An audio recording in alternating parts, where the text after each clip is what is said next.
Good evening. Feel like I was just here. The E2G Sports Network presents the Day 3 Pick NFL Draft Show. Tonight we have MJ, who's with us always, and new to the team, Dante at PayDirt Profile, joining us to talk some draft with just 17 days away. Can you believe it's only 17 days away? Like, this has gone by comes by quick. Damn. That's creeping up on us. It's right there, slapping us in the face, ready to go. So, on the 17th day before the draft, we should write it like the 12 days of Christmas. Trayvon Walker at number 1. Is this too risky? I'll start with Dante and then I'll go to MJ. Is this just too risky? Or are you buying this? Or do you think this is smoke? Trying to get a trade? First off, it's probably smoke, but to answer the question, I think it is too risky. He's a great prospect. You know, he has the size that you're looking for. He has the explosiveness that you're looking for. We talked about being a scheme versatile player who can line up inside and outside. I even was watching a little bit of tape today where he lined up at on the edge, dropped into hook to curl zone. Got his hands on the pass that got turned into an interception.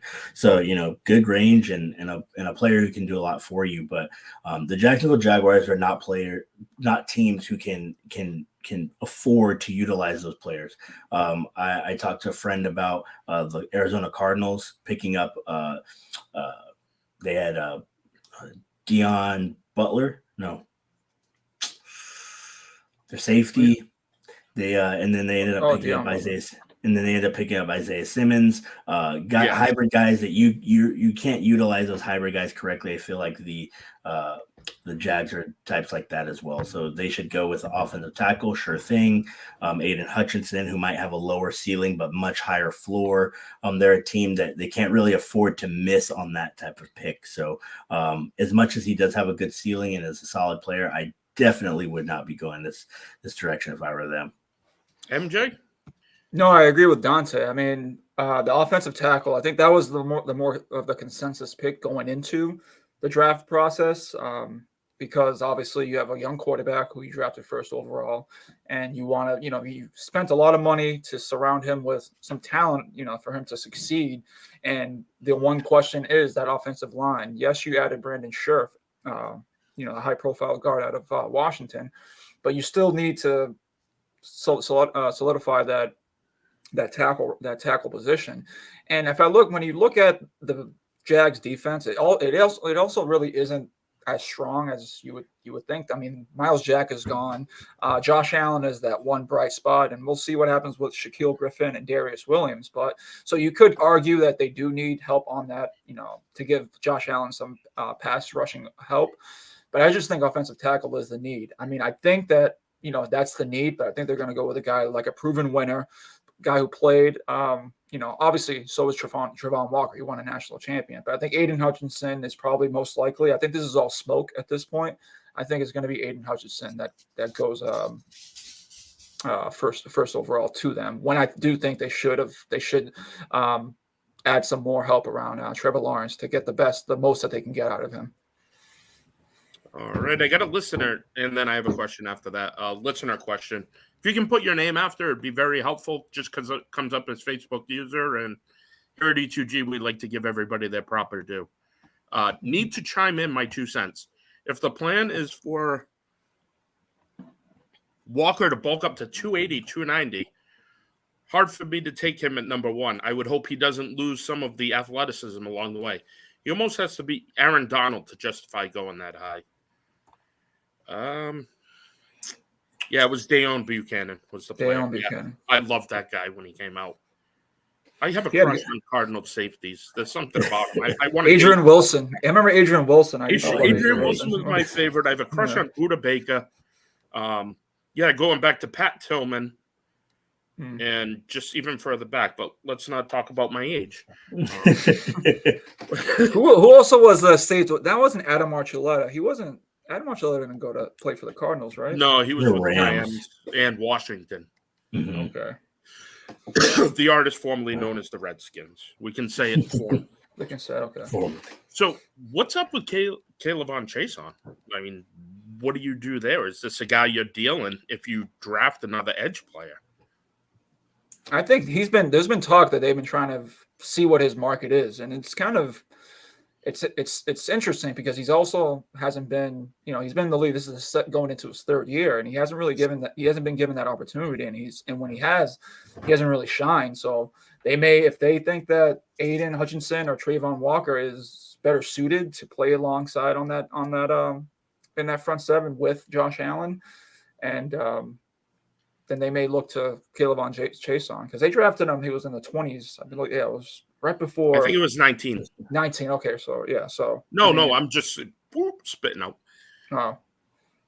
No, 2020. In 2020, that's when they drafted. Okay, that's right. The 19th pick of the 19th pick. Okay, I was like, wait a minute, what are we talking? Yeah, so I think he's potentially could be like a draft day trade, like a day 3 trade. Yeah, I mean, you're looking at a guy who's 22 years old. He'll be 23 in July. Still 250, still, fast, versatile, good bend. I think that if you're looking to find out where he might go or what his market is like, you're going to kind of want to play your cards close to the chest, right? Because then once you get on the clock at number 1 and you make whatever move you think that is best for your team, then at that point, if it happens to be Hutchinson, you're like, okay, cool, we can really push this into motion. If you ended up saying, Iquanu or Neal is going to be our guy, then you might want to hold on to Chase on unless you can get a better option later on in the second round or later. So I think you're right, MJ. Definitely draft a trade probably makes a little bit more sense. I wouldn't be surprised too even if they don't draft an Aiden Hutchinson or Trayvon Walker. There's his name's Grady Jarrett, which is more of an interior lineman, not really an edge rusher, but he's a name to watch out. The Jaguars and the Cowboys are a name that could be something. If you can acquire a talent like that from the Falcons, that could be unbelievable. That could be another domino to fall. So you weren't even here for the conversation, and we were having this conversation earlier. Oh, geez, see, look at this. Hey. My inside track. I got guys. There's a guy. That's my source is right next to me. He's feeding me stuff. My room is bugged. Apparently, I would take him. Another Facebook user. If you can just put in your name, you're on your plane. Wish I could actually listen Private to plane? the plane. It's very spotty, but love the conversation, fellas. We'll catch the replay later. Just if people can put their name after, just because it comes up as, and who's flying, and I want to be able to pray for you that make it home safe. Yeah. So. That might be Mike. It is Mike. Yeah, it probably is. Mike. Yeah. Yes, Mike. We'll have you on here next time, buddy. Yeah, you sold us out, dude. We don't have a safe flight, Mike. Thanks a lot for chiming in. So we'll move on to our next question. I like how that worked. Fat fingers click. Malik Willis. Do we think he ends up with one of the other 3 teams not named Tampa Bay in the NFC South? Go ahead, MJ. We'll let you start. Well, there's been reports that that the Saints have been kind of looking into have been doing their scouting on Malik Willis, and they're very interested in drafting Malik Willis if given the opportunity. And we saw what happened last week with the the trade moving up to get one of the Eagles' one of the Eagles' first round picks. Could that be a possible scenario where they trade up to go get Malik Willis, because his stock is rising? And if we've been seeing different mock drafts here and there, we've seen him as high as number 2 going to the Detroit Lions. So if they see a potential that he may fall to outside the top 5 or even at 5, they may use that ammunition to kind of get him.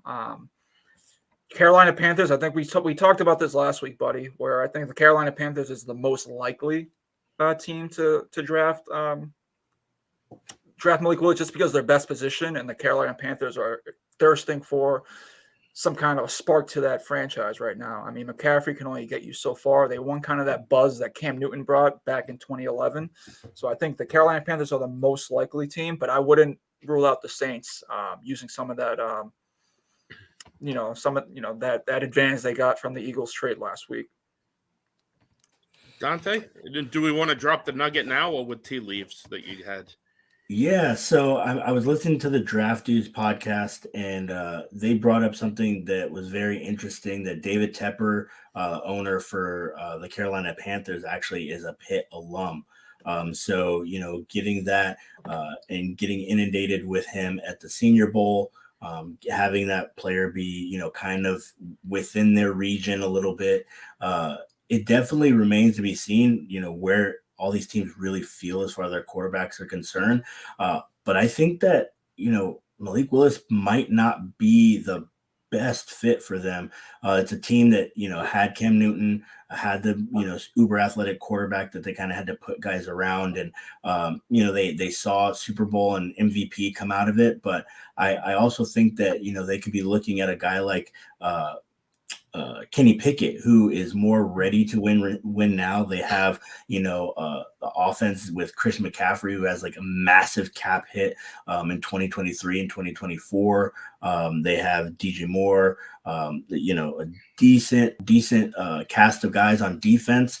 You might not be in a spot that you want to wait too long for Malik Willis. So if you're looking at Kenny Pickett, potentially going there to the Panthers, that makes a lot of sense why the Saints might have acquired these extra picks, because they know they're going to need to move up.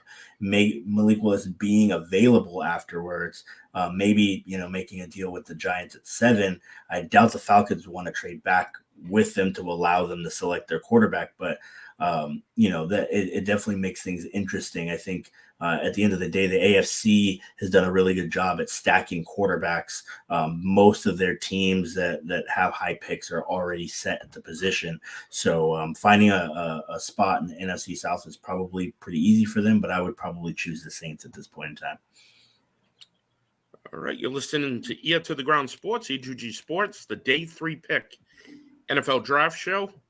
Coming to you live here on StreamYard. You have any comments, fill them in and put your name at the end just so we know who to recognize for any questions or comments.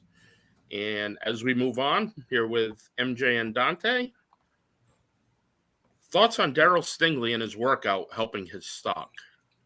Is it Derek Stingley? Darryl Stingley. Derek Stingley. Derek Stingley, yeah. You know what I'm thinking of? Oh, man. Another aging yourself. Yeah, exactly. Eric Stingley. There you go. Workout helping his stock.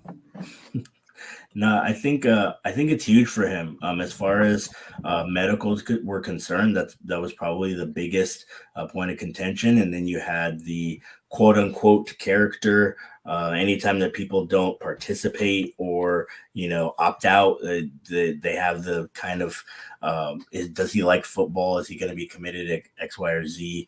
The tape wasn't the greatest as much as it wasn't bad prior to his injury. But I mean, similar to how I feel about other prospects, that if you put tape out there, the tape is out there. He was top 5 corner, basically could have come out 2 years ago and he would have been a top 5 player in that draft. The pro day workout just kind of confirms that physically he's still that player. And I don't think that anything that we saw from him, maybe shying away from tackling or anything like that, was him not wanting to, commit to football. It was, I'm a top player in the league and I don't want to get hurt. I don't want to ruin my career. So I think he's going to have a refocus on football, similar to how Jamar Chase came out and Penny Sewell came out and all these other guys who missed the year because of COVID. I think he's going to come out and show like, I should have always been that guy. And so I think it was huge for him. He's one of, my top 5 players in the draft. Yeah, no, I agree with Dante. I mean, obviously the tape is there. Derek Stingley was one of the best college football players, and he was obviously before. Obviously, Sauce Gardner came out, and all these other guys started to make a name for themselves and have great combines, have great pro days and senior bowls.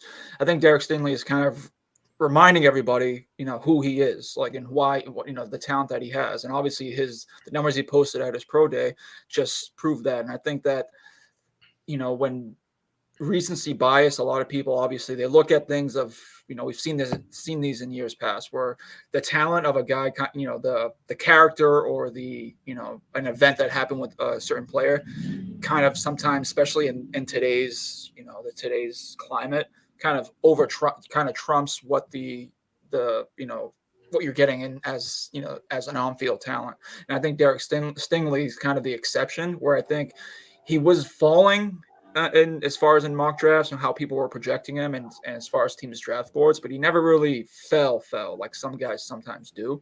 And I think his pro day kind of reestablishes himself as a top 10 pick, and one of the top one or two cornerbacks that could get taken in this year's draft. Got a question I'm just going to kind of add in because it just came to my mind. We talk about this Georgia defense and all the prospects for this 2022 draft. Mm-hmm. If we go back 2 years, we had LSU with a lot of prospects who got drafted. Do you feel it's kind of been an underachievement by that group, and we started with Caleb on Chase on and moving around? Like, did those guys just not produce as well? To an extent. I mean, I think when you're looking at, the production from, a bunch of guys go in the first and second round, I think that you're hoping that they're going to be, future superstars. But I think at the end of the day, it's tough. It's tough to evaluate when you go to the Jacksonville Jaguars, man. I mean, that's tough to fulfill your potential. I think, Patrick Queen looking pretty good. I think that at the end of the day, this Georgia team, I think, is even a little bit deeper than that LSU team.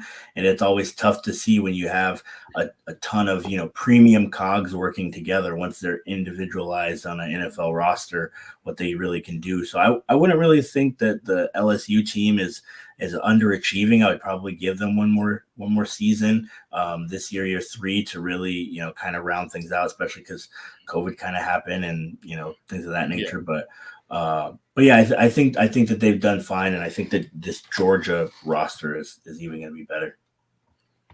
Yeah, as far as the 2020 roster, obviously it's led by Joe Burrow. And obviously you saw the kind of the rise he actually took this year, especially after tearing his ACL late in the 2020 campaign. But obviously you have Justin Jefferson, Grant Delpit.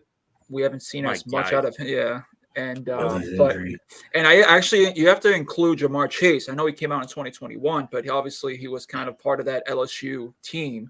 Mm-hmm. So I think that there's still some good that you can look there. And I'd still like Dante said, I'd still give him another year. Maybe Clyde Edwards-Helaire, kind of becomes that first round back that the Chiefs thought they were getting. For him, size is a question, but yeah. Now Ronald Jones is there, so who knows what's going to happen. Ronald Jones. Oh, boy. Speaking of one of my pet peeves in football, jeez. Guys who don't live up to it. Or who can't catch. Is that a pet peeve? Yeah, I can't catch. Couldn't catch an STD in a whorehouse with a fistful of fish. Great comparison, everybody. Now we're high class here. Thank you. High class. Only the best for our fans. The presentation by NFL Network and ESPN, does it go a little too far? And Dante had a great story about it before. And which do you watch? Yeah. Go ahead. Oh no. I prefer the NFL Network now. Back obviously in the early days, you loved that ESPN chime, that dun.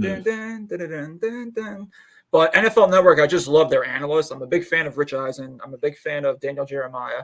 I just kind of I value their analysis, or and the guys they have. They usually have David Shaw on there, and I just think that they have ESPN is more of that kind of that flair, and I don't know, maybe I'm just kind of falling out of favor for Mel Kiper and Todd McShay.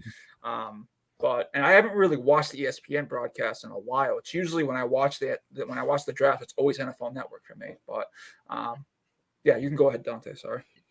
No, I usually flip back and forth, and I completely agree with that analysis. I mean, I think at the end of the day, you have a little bit more production value not to say the NFL Network does a bad job at all, but I think a little bit more production value with ESPN. And I like that. That's why I go back and forth. But I do, like you mentioned, enjoy, kind of that raw back and forth and the analysis that's brought forth. I think there's a lot more the hyperbole and the hot takes to get you excited about watching it with ESPN. But the thing that both of them do is I'm going to tell you about how this person as a baby, the umbilical cord got wrapped around their neck and it prevented them from playing, football as a fifth grader. And it's like every single tragedy this person's ever had, like some of them real and not that they're made up, but like some of them are much more tangible to their journey than others, where it's like, at the end of the day, like I don't need to hear about how you had a hangnail this one time and so you couldn't, put your football glove on. It's like at the end of the day, like just give us the prospects, give us, what they did well, what you think that they can do well, what they can improve on, et cetera, et cetera. And for the ones that are very tangible, the very heart-wrenching stories that they really, really overcame, obviously we spotlight some of those, but like we don't need to go with every single prospect about every single person. And one of them had trouble making mac and cheese one time because they're in a blue collar neighborhood and they don't really have that much struggle. Like, hey, it's okay. It doesn't need to be a sob story for every person. I can't believe it was powdered. I just seriously. Powdered. Yeah. He had to settle for Burger King, not McDonald's. It was like, what? Come on. No, it's I get it. ESPN does. I've seen that a lot more with ESPN. It's always just kind of like someone in their family passed away. Someone in their family was in prison. Someone in their or something about them. They almost didn't make it out of high school because this and that. And it's always just kind of like, okay, maybe for some like the Shaquem Griffin story, that was a cool story because obviously he only had one hand. You make exceptions, or maybe there's a story about a guy who only played football for the first time in 2 years. That's interesting. But everything else is kind of like, all right, well, let's, we'll find that out after the fact, and then we'll kind of, then we'll learn more. We don't need it on draft night. It's it's unnecessary, I think, at times. He didn't know what Fluffernutter was. He didn't like it. Until his teammates told him in college. I think the worst part was when it really took a change for me is when Najee Harris was on there and they talked about his background and he was like, that's not what happened. It's like, okay, if you're getting it wrong, stop it. We're done. We're done. If you can't get the stories right, then we should be done. He spent his draft day, I think, as the homeless shelter. I think that was a story that his mom and him. Where he spent most of his growing up before he went to Alabama. Absolutely. Great story. But don't paint a fake portrait for me. Yeah, seriously. We know the guy's a good dude just from everything we've read about him. It's like they're trying to win an Oscar and make people cry or something. I don't know. Or punch somebody else in the face, whatever. Oh yeah, whatever. Hey, I don't know if you guys saw it the other night with the Tampa Bay Lightning and the Bruins game, but there was a scrum behind the net, and all 5 guys on each team were getting into it. And you know how they'll play music in the background, and it'll be like, the Rock's theme music or something like that. No, what did they play? Fresh Prince of Bel-Air. That's funny. That's nice. That's nice. So that was the song they played for the fight, and I was just like, "That's funny. That's the new fight song." Yep. That's the new fight song. Any Will Smith song, Men in Black, you getting jiggy with it. Is what Jake getting jiggy with it. Put that in there. That's even funnier. So, I'll even join you guys in this one, but consensus top 5 big board. You can go, John. Sorry. That's a tough one. So do you want each one of us to give what we think our top 5 are, and then try to parse out where we want to agree? No, just like a draft. What you think the top 5 players are in this draft, like as of 17 days before. So if I'm not looking at where these guys are going to go, I'm more so targeting access to a ceiling and high floor. At the end of the day, it's all a crapshoot, and nobody knows how any player is going to parse out. So if you can get guys who can have access to both, I would much rather go with a high floor guy. So I'm going to start with Evan Neal. I'm going to go with Neal as my top guy. Basically fills all your boxes that you would want at a left tackle. Size, athleticism, I think he could be the number 1 overall pick, and you'd be happy with it. I think Hutchinson is right there with him. Maybe not as high of a ceiling as a guy like Kayvon Thibodeau or Trayvon Walker, but a guy with great hands, solid length, solid speed, great size. We talked about it last time or 2 pods ago that you kind of get like a little bit of like a little brother Bosa or cousin Bosa feel when you watch him. Also look at Ike Ekwonu, another guy who I feel like, is nasty in the run game, solid in the pass game, high floor type of player. Next, I have Derek Stingley. Derek Stingley, I feel like is a corner that has the requisite size, has the requisite speed, has the ability on tape. He's battle tested against guys like Jamar Chase and Justin Jefferson in practice, and other guys in the SEC. And then last guy that we talked about 2 pods ago as well, Kyle Hamilton. The positional value is not there as far as the safety position is concerned, but a guy that I think can help you out in the box, can be a hybrid style linebacker for you on nickel situations, can play a little bit of 2 high. Maybe 1 high safety is the one position where he probably needs a little bit of work as far as range is concerned. But I feel like you have no qualms picking any one of those 5 guys in the draft. You want to go, MJ, or you want me to go? You can go, buddy. All right. I'm going to shock you guys because this is my man crush for the year. I think the best pro coming out of this draft is Jermaine Johnson. You've been saying that for his name for a while. Mm-hmm. And I just think he has more moves. He wins in every possible way. And I just think even just coaching up a little bit more, he's going to be an unstoppable force. And, I understand he had to leave Georgia to go to Florida State to get more playing time because of some of these guys on that roster. But I think he flourished at that opportunity, and we saw that at opening night against Notre Dame because he was eating tackles lunches and telling them about it after. Second, I think Jamison Williams, when healthy, is going to be an unbelievable wide receiver, total package, guy who played on the punt team and covered on the punt team. Just that's big, all around incredible. Kyle Ham. I think he's a given for anything, just his safety play. Icky, offensive tackle. I just think he's a force.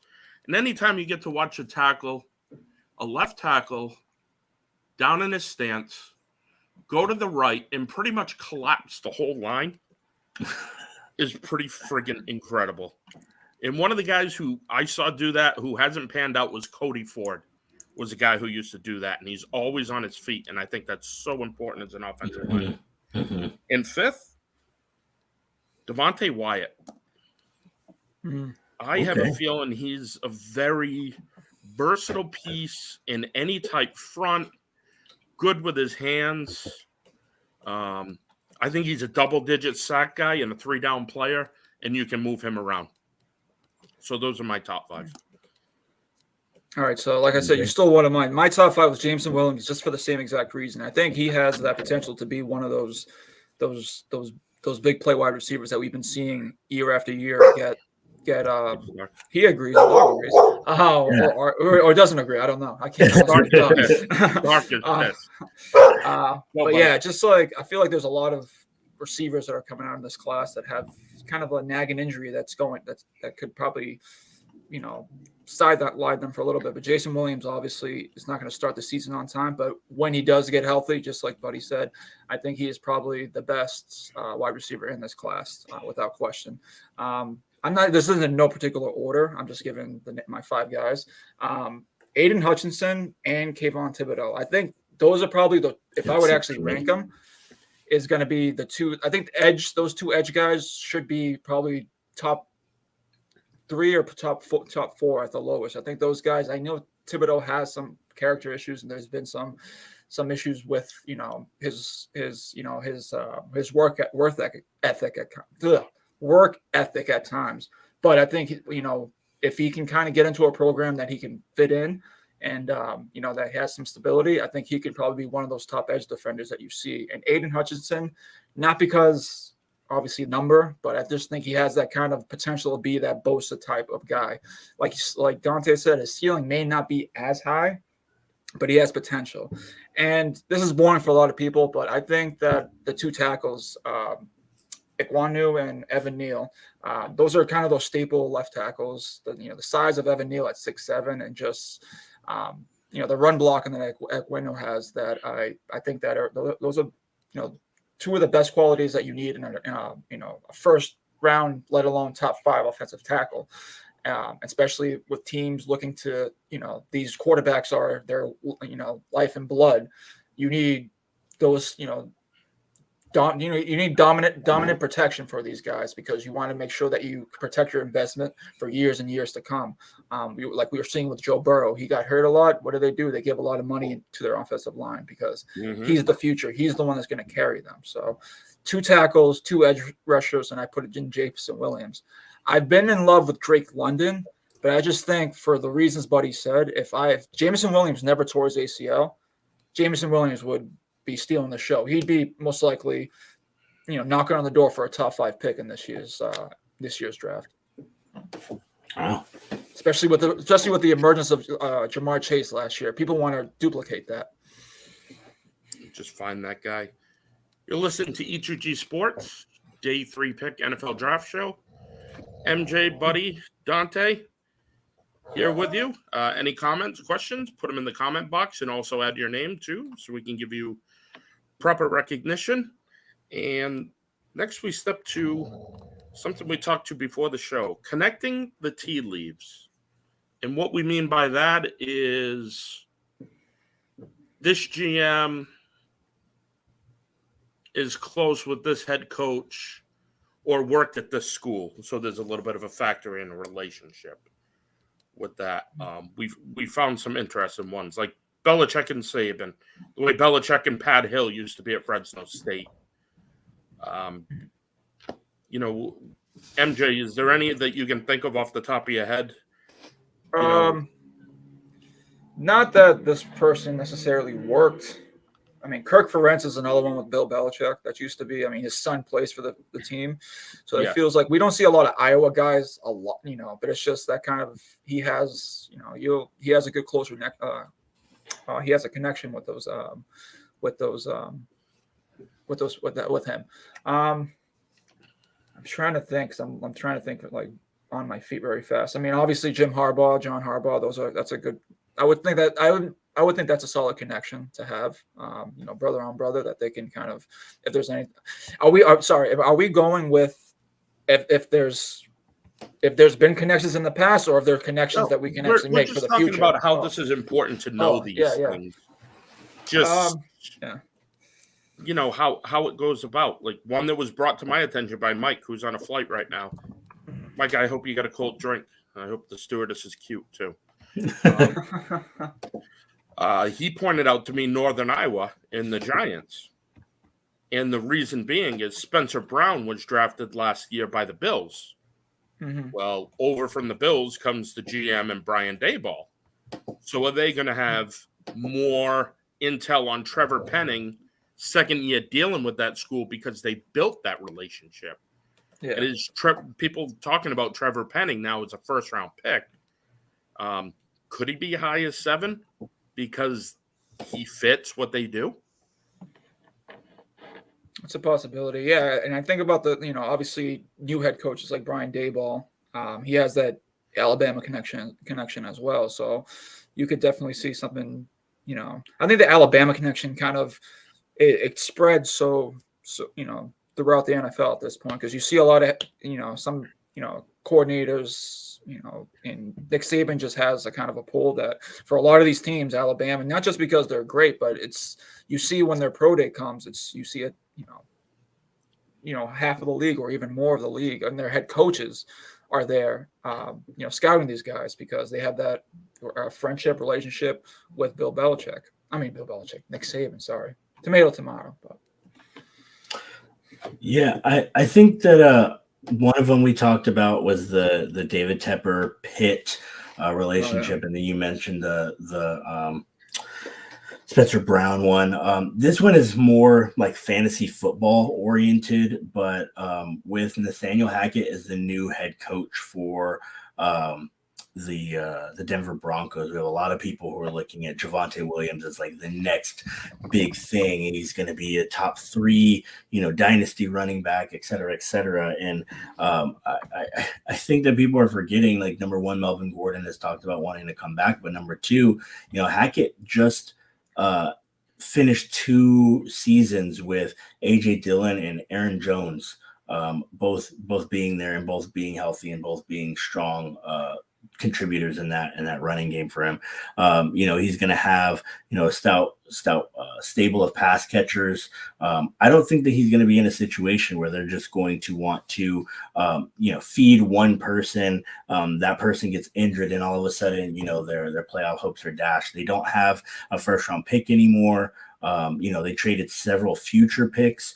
So their win window is now. I think they're going to do everything that they can to try to insulate that win window. So sorry, fantasy football players, but reading, the tea leaves as far as, where this coach comes from and the multiple back utilization, I could see them taking somebody, probably in the middle rounds, or seeing if they could find somebody on the second or third level free agent market. There's still plenty of backs that are available that could fit that RB2 role to help complement Javonte Williams. So that's one of those that, like, if you're, doing fantasy football drafts and you're looking to, or making a big trade or things of that nature, definitely keep that in mind, because I don't think that we're going to go into 2022 with Williams at the top of the depth chart by himself. Yeah, I'm going to agree with you there. And my ideal fit is RB2 there. One of them is Kyron Williams from Notre Dame. I think that'd be a good compliment to Javonte. And Melvin Gordon also is possibly going to the Ravens. I know they've been very hot after him. And they've got J.K. Dobbins coming back from the knee injury. And they just, them. They like to have a stable of 4 guys and just go at it. So. Well, and also Kyron Williams has a similar profile to Michael Carter. I know he's, as far as testing, he was a little bit less explosive, but as far as what you would like to put together, as far as your stable of backs, like, you could probably do much worse than Kyron Williams. And if you're looking at how you were able to preserve Javonte throughout his college career, with a back of similar skill set, I think that's a great point. I like Mike Boone as a third guy for them. I think he's good on your roster as your third guy. There's got to be a guy in between those two. Right. And the Red Sox just went down 3-1.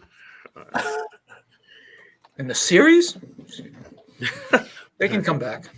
Ryan Brazier. Oh, they detached the cell phone from his ear finally. That's good to hear. Nice.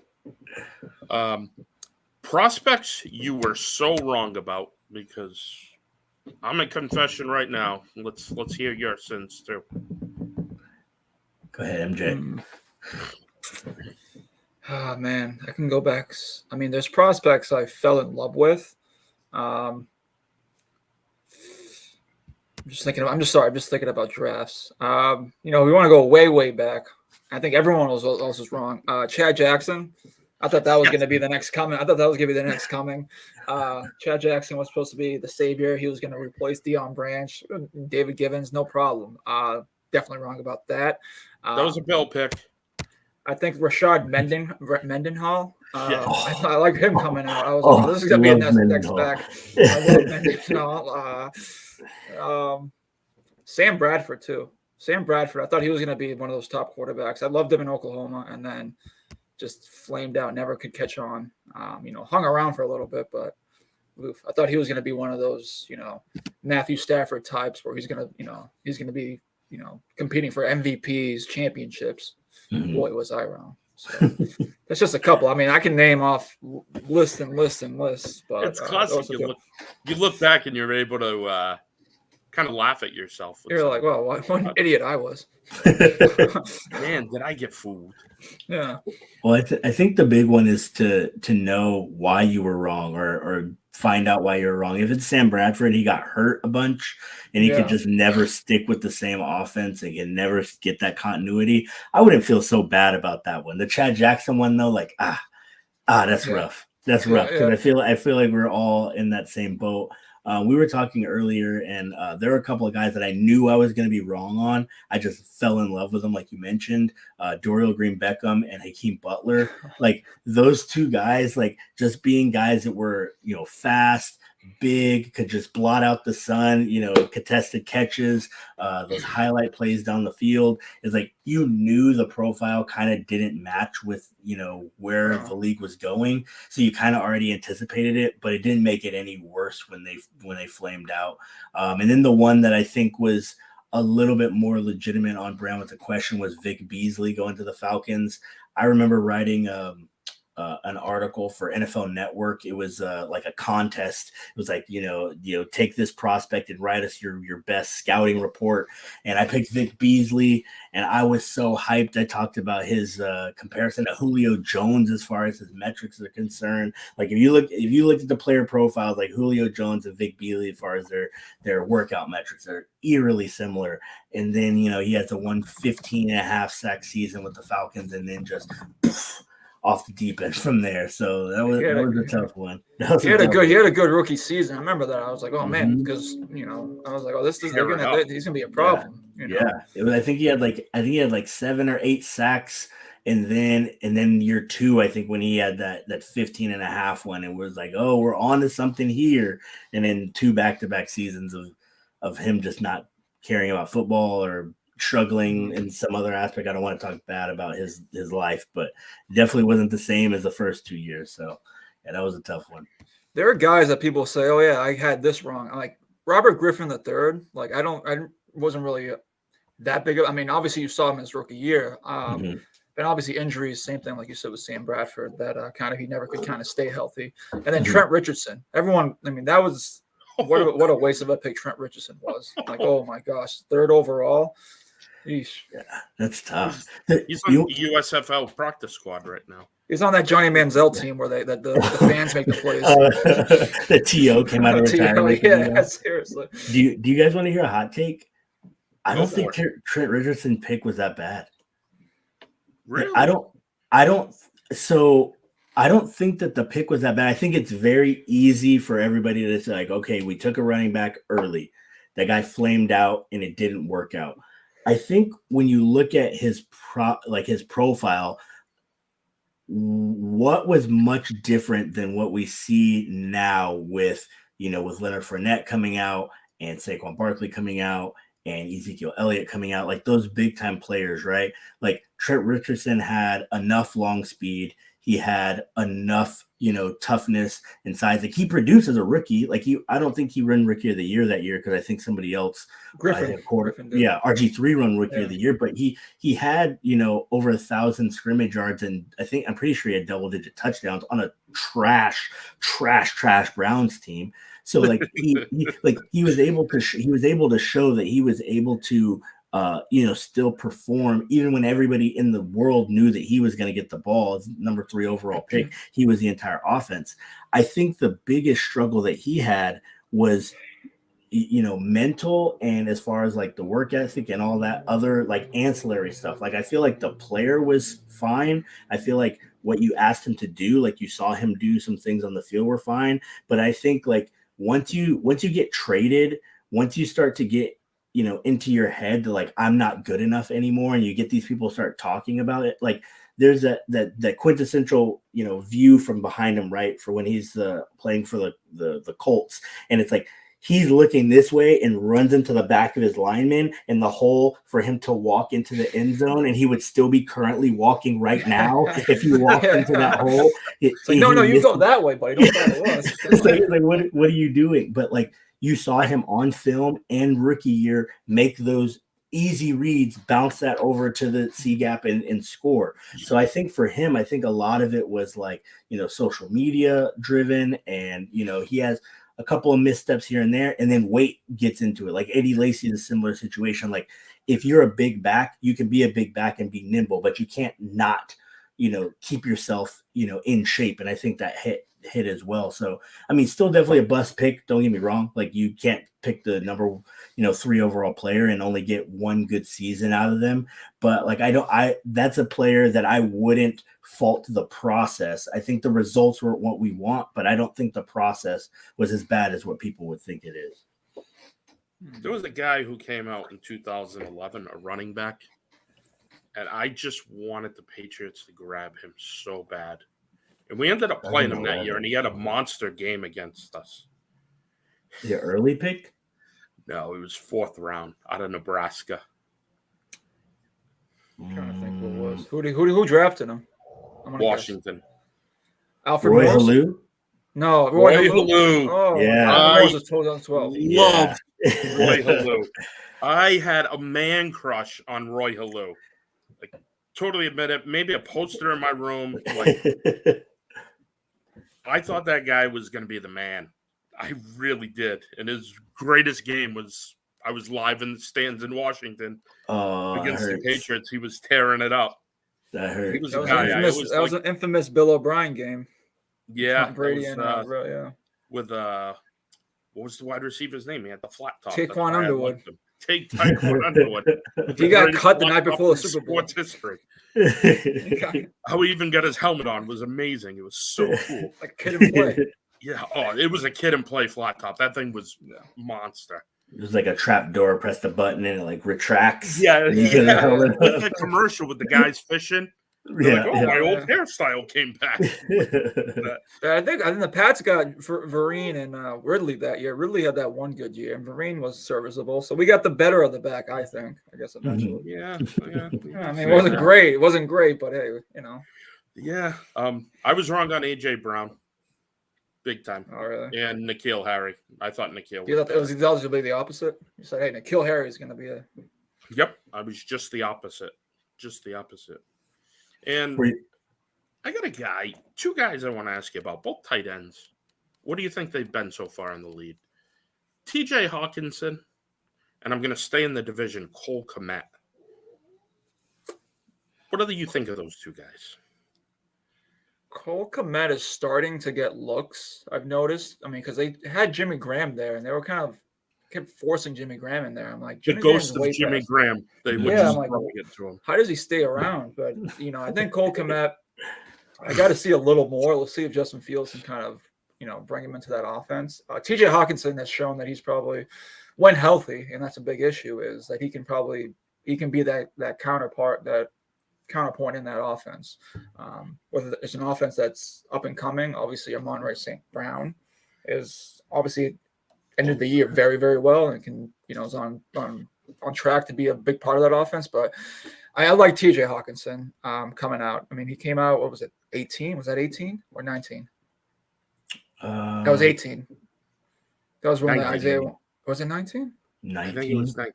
Yeah, because we didn't play against them, I don't think. Oh, okay, yeah. Okay, yeah. But I like him. I mean, I think it's still early for Cole Kmet. I think from what I've seen of TJ Hawkinson, he's one of the. There's a lot of good tight ends in this league right now, but I think he's top 6, maybe top 8 probably in the league.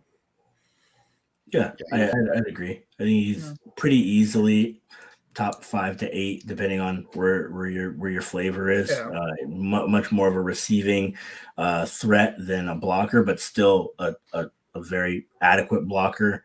I think he benefits a ton from the fact that they don't have a clear vision on their offense yet, right? And they don't have a ton of weapons yet. But I think Kmet was held hostage by the Jimmy Graham no trade clause and the money that they were given to him. I wish sometimes teams just realize, like, hey, we already paid him the money and we can't take his no trade clause away. Let's not ruin another player because we feel pot committed to, we made a bad decision signing him to this type of contract. We don't need to play him over Kmet, because every time Kmet was on the field, he would produce pretty well. So I think both are solid. I think Kmet is right there on the fringe of, top, 12 tight end. But I mean, those Golden Domers, they come out as, all around players, good blockers, good pass catchers. I think he's athletic, but I don't, know if he's necessarily as much of a game changer as some of the guys at the top. So I don't know if he'll ever be considered more than, a 6 to 8 maybe. But I think TJ Hawkinson definitely has the potential to be up in the top 3 or 4 for sure, as long as he can stay healthy and, the offense can take a step forward. I could see Cole Kmet becoming like a Kyle Rudolph type. Yeah. Like something, especially another after Notre Dame, like kind of not good, not great, not going to wow you with statistics. Like sometimes he'll have some good games, but he's serviceable. He'll be there. Right. You wouldn't mind having him on your team. Right. And we're going to see it next year with Michael Mayer, see where he goes, because that kid's a freaking force. All right. Yeah, he's good. He's good. He's no what's the guy from Georgia? Brock Bowers. He's no Brock Bowers. Oh, the year after he'll be up. Yeah, 2024. Oh, Brock Bowers. He's nice. See somebody go that high. Just be a tight end go that high. So we'll wrap it up with and then, chatter. But 2 fantasy fits at wide receiver and running back, meaning they get drafted to a spot where you can kind of get something out of your fantasy team this year with these players. Breece Hall to the Falcons. Please manifest it. Prayer circle, everybody, hands up, spirit bomb, whatever we got to do. Please make it happen. Breece Hall is my RB1. I feel like the Falcons are one of those few teams that are in range to acquire, as well as a team that has, Damian Williams and Cordell Patterson. Like, those are good ancillary, auxiliary pieces to your running back room, but like none of them are going to stop Breece Hall from being, a dominant force to change the culture of your team. And then I think other than that, I think any of the tackles to the Giants, literally any one of them, any one of those top tackles to the Giants would be amazing. But receiver wise, I'm a huge Chris Olave fan. If you could see Chris Olave go to a team, like I think the Packers have been, discussed there a little bit. He's a super, super silky smooth guy, a guy who can take the top off. I think that would be a amazing fit for them. And it gives them an opportunity to kind of build out that receiver room. He could learn a little bit from Randall Cobb, a little bit of the skill overlap with playing out of the slot, et cetera, et cetera. So I think that would be a good one for him. But I think anybody would kind of benefit from playing with Aaron Rodgers. Yes. Yeah, for me, wide receivers, I think Dante just kind of put it. Anyone at this point, any of those top receivers with Aaron Rodgers, I think that'd be a great fantasy fit, because right now Aaron Rodgers, Lazard, and Cobb are, they're serviceable. I mean, Cobb at times at this point, but I think Aaron Rodgers thrives when he has that guy like Devontae Adams, one of those, back when Greg Jennings was with him. He needs a guy, and any of those receivers like a Chris Olave, Drake London, Garrett Wilson, those guys I think would thrive in that offense. But if I'm gonna do one specific, and this is one that may not happen till maybe later on, and it's kind of how Odell Beckham Jr. kind of came onto the scene a little later in the season for the Giants and became rookie of the year. Jameson Williams to the Chiefs. I think I feel like it's just a fit. I would hate it as a Pats fan, but everybody, I think anyone who's a fan would hate it probably, but anybody who's human. Yeah. Anyone who has a pulse. I think Jameson Williams just seems he would thrive in that offense with Patrick Mahomes replacing Tyreek Hill. And obviously they have some guys, Juju and Marquez Valdez-Scantling, but none of those are ones. Jameson Williams will replace Hill as a one. Granted, like we said earlier, if he's healthy, I think that's a guy that, for fantasy purposes, that could kind of make or break some lineups, as far as fantasy football goes. And for my running back, I think Breece Hall. I know it's going to not sound like a flashy location. I want to say Atlanta. I do want to say Atlanta. But I think a team like the Buffalo Bills. I don't know. I either the Bills or even the Texans. I don't think the Texans have anyone, right? The Texans would be nice. Yeah, because they have Rex Burkhead and David Johnson's gone. So yeah, I'm gonna go with the Marlon Texans. Mack. Oh well, that's Marlon Mack. I mean, that's a nice piece, but Yeah. Brees Hall can be that number one, and I Mhm. would think that he could, especially with a young quarterback, get that running back. You extended Brandon Cooks, Brees Hall. Texans may not win a lot of games, but you'll get a lot of fantasy points out of Brees Hall. Kenneth Walker in Houston would be pretty nice too. Mhm. I think they're gonna be one of those teams that takes it back, and those later second or third round. I could see that. And plays right away. Yeah. They just collect them, like collection of guys. They had a bunch of guys Rex last year. Burkhead, Philip Dorsett. I mean, I think Tony Dorsett had 4 carries last year. It was absolutely ridiculous. Like every week you'd look at their chart and you'd be like, wow, that guy's still in the league. Like that. They had Mark Ingram, David Johnson, Rex Burkhead. They have all these like on the running backs. I'm like, what are they doing? I remember that offseason when Nick Caserio took over. I'm like, what is he doing? He's just signing all these like middle of the pack guys. I was like, yeah, no, that is true. So as we wrap up here for the hour, just any final thoughts, anything, just kind of speak on what we should worry about with information this week and just tell people not to get too excited and kind of who the people are to trust. Like I said earlier, I trust Daniel, even though I'm not a fan of Mel Kiper and Todd McShay. I do, respect their work. I think that their mock drafts are more so insight to what they've heard around the league. But a guy like Daniel Jeremiah, who has connections, he's been an executive with the Eagles back in the day. As far as draft analysis goes, obviously guys like Adam Schefter, the Ian Rappaports, you're going to see a lot of smoke. We've seen this time and time again every year, where you hear a lot about a trade may happen, or a prospect is falling, or a prospect is rising, and it doesn't necessarily be the case. You're still gonna hear that. The Derek Stingley and the Kayvon Thibodeau ones are going to be something that you're going to want to watch out for, because that's a lot of people are kind of they're still rising, or they're still in that middle of the road. But you're going to see some teams maybe are still kind of wary, and some teams maybe are looking at what they've seen recently in the last few weeks and say, all right, well, we want to have that, that flashy player. And you're going to start to see a lot of bad things come out about some of these players. It's always the name of the game. Every year there's always going to be, oh, this guy had this assault charge. This guy had, he smoked a little marijuana in college. It's not that big of a deal anymore for marijuana, but still, you're going to still hear about this. And there's teams that are going to try to throw things out there to make another team start to overthink it and start to kind of. So I haven't heard anything as of yet, because it's usually closer, within the 2 week and a half range, but you'll start to see it.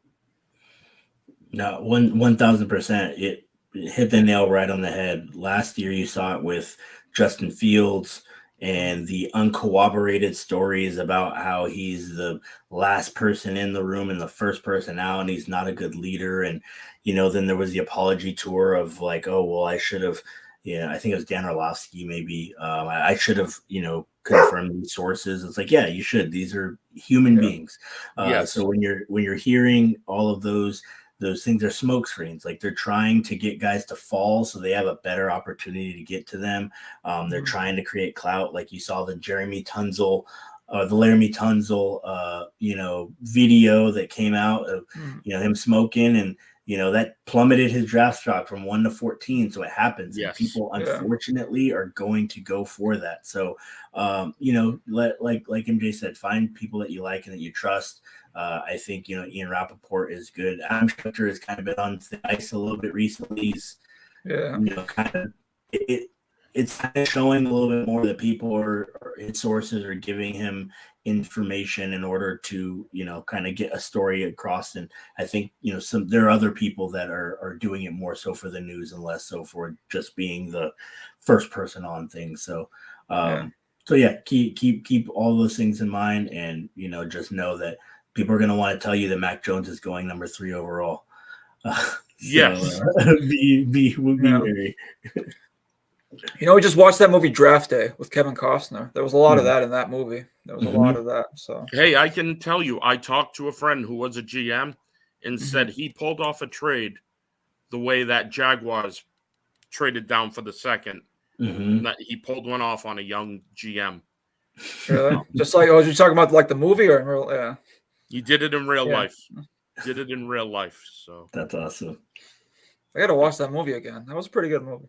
yeah, I Every usually time. watch it before the draft. It's like Christmas. It's like Christmas. It's like you watch Christmas movies during Christmas. You watch Yeah. Draft Day, a fever pitch before baseball season.